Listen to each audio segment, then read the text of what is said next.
Hello, this is Chad with Syncfusion, and a customer has a question about our React Data Grid. So let's take a look at it. Here is the actual customer question. They want to disable autocomplete in the grid filter, and they can't figure out how to do it. So let's take a look at our sample. Here's our sample, and if you look, we have our grid control on the right, and we have filtering set up. Let's take a look at the HTML. This is super simple, super boring. There's nothing happening here. JavaScript is where it all goes down. So we're setting up our grid control. We're doing paging, filtering, columns. We're doing all that. This here is where we're defining the actual grid. So all of this, our columns here, our data source is all defined here for the grid control.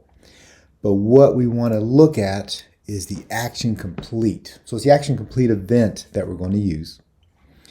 And I have the actual line here, the cancel for this. I have it commented out so we can see what happens before.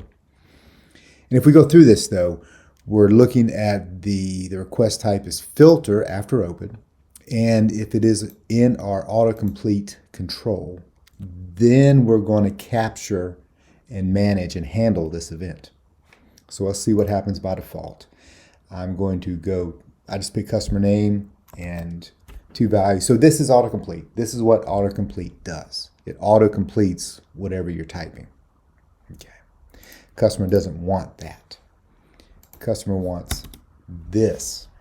So here I'm canceling out of the event now. And if we come back here and I type the same keys, nothing happens. So this is exactly what the customer asked for. And if we click on filter button, it still does the filter.